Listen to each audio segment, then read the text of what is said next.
Сәлеметсіздер ме балалар? Бүгін 3-ші сынып қазақ тілі 38-ші сабақты бастаймыз. Алдымен видеоға лайк басып, каналыма тіркеліп, қоңырауша белгісін басуды ұмытпаңыздар, е? 5-ші жаттығу өлеңді оқы дейді. Дүйсенбіде басы ауырып жатты, сейсенбіде іші ауырды қатты, сәрсенбіде аяғы ақсады, бейсенбіде азу тісі қақсады, жұма күні жөтел қысып, сенбі күні тобығы тайыпты, ал жексенбіде құлан таза айықты, сонда оның сырқаты қалай атау лайықты. Өлеңде қандай бала суреттелген деп ойлайсың? Төменде тапсырмаларға қарайық. Өлеңде жалқау, ерке бала туралы айтылған. Ол неліктен жексенбі күні ауырып қалмады? Ойыңды бөліс дейді. Сенбі, жексенбі күні сабақ болмайды, сондықтан ол сол күні ойнағысы келген.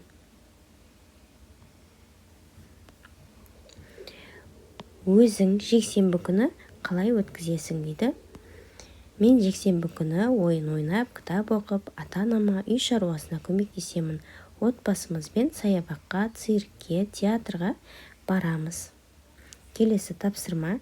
Өлең кейіпкері туралы өз пікіріңді айт. Өлеңнің кейіпкері әр күні бірде басым, бірде ішім, бірде аяғым ауырды деп сылтау тауып отырған. Әдетте сабақ оқығысы келмейтін, үй шаруасына көмектескісі келмейтін жалқау ерке балалар осындай әрекетке барады. Келесі тапсырмаға қарайық. Өлеңдегі қарамен жазылған сөздерге назар аудар, олардың айтылуы мен жазылуын салыстыр дейді. Өлеңде қарамен жазылған сөздер жазамыз, жазылуы дүйсенбі, сейсенбі, бейсенбі, сәрсенбі, жұма, сенбі, жексенбі. Айтылуы дүйсенбі, м әрпі болып естіліп тұр бізге. Сейсенбі, бейсенбі, жұма, сенбі, жексенбі. Яғни екі дауыссыз қатар келген кезде өзгеріске ұшырайды.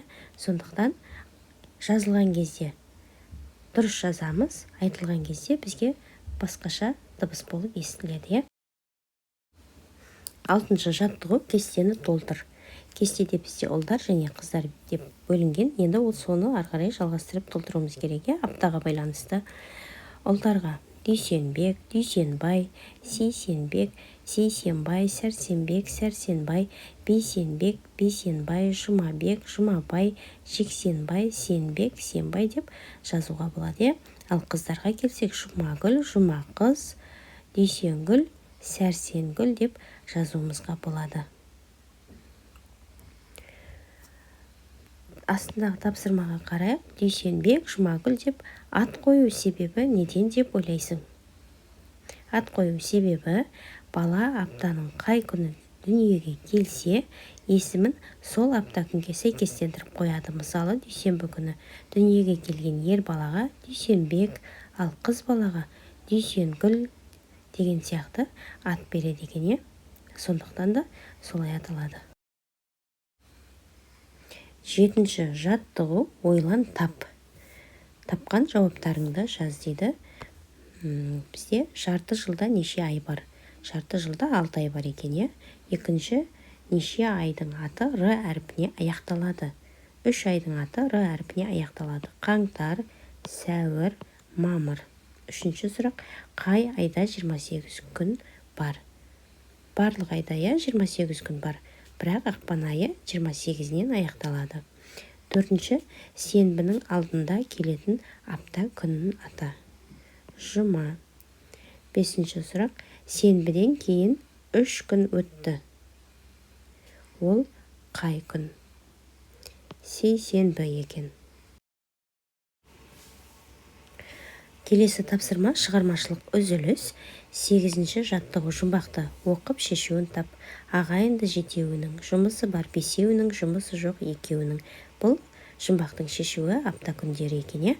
Сызбадағы апта күндерінің аты және сол күндері не істегеніңді әңгімеле дейді. Бізде апта күндері жазылған. атайғы дүйсенбі, сейсенбі, сәрсенбі, бейсенбі, жұма, сенбі, жексенбі. Енді сол күндері не істегенімізді жазайығы. Сіздер не істегендеріңізді өздеріңіз жазсаңыздар болады. Мен былай деп жаздым. Дүйсенбі күні ағам екеуміз ауланы тазаладық. Сейсенбі күні кітап оқыдым. Сәрсенбі күні әкеммен бірге үйге азық-түлік алып келдік. Бейсенбі күні әкеммен бірге балық аулауға бардық. Жұма күні анама үй жинауға көмектестік. Сенбі күні отбасымызбен театрға бардық. Жексенбі күні ауылға ата-әжемізге бардық деп жаздым.